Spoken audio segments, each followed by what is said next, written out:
I wanted to always play it down. I still like playing it down. Yes, sir. Because I don't want to create a panic.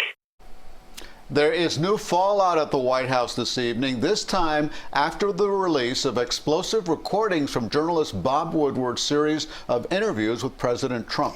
From as far back as February, the president reveals he actually knew a surprising level of detail about just how deadly and contagious the coronavirus really is, all while telling the American people it will disappear and work out fine. CBS 4's Skyler Henry is in Washington with reaction from the White House and the campaign trail. Skyler.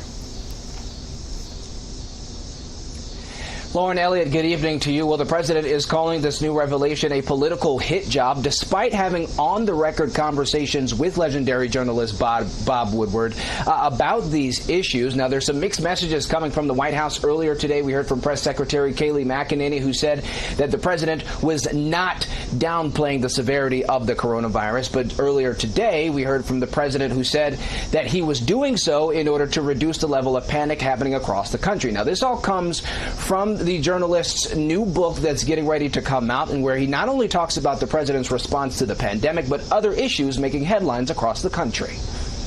President Trump is defending what he initially told the American public about the severity of the coronavirus. We don't want to instill panic.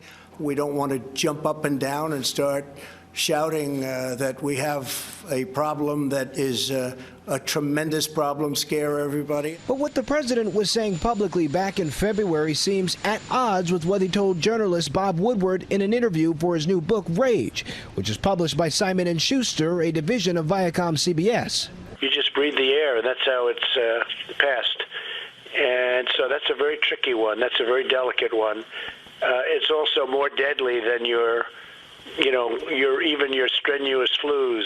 The president admitted to Woodward he downplayed the severity of COVID-19. I wanted to always play it down. I still like playing it down. Yes, sir. Because I don't want to create a panic. In an interview to 60 Minutes airing Sunday, Woodward tells Scott Pelley about how he felt about the revelations. This is the tragedy. A president of the United States has a duty to warn. The public will understand that. The president praised his administration's response to the coronavirus, saying he saved millions of lives by putting travel restrictions on China. We shouldn't have lost anybody. Nobody should have lost. China released something that they shouldn't have been allowed to they should not have released. It came out of China. It went to Europe. It went all over the world. Campaigning in Michigan, Democratic presidential nominee Joe Biden called it a disgrace and a dereliction of duty. He had the information. He knew how dangerous it was. And while this deadly disease ripped through our nation, he failed to do his job on purpose.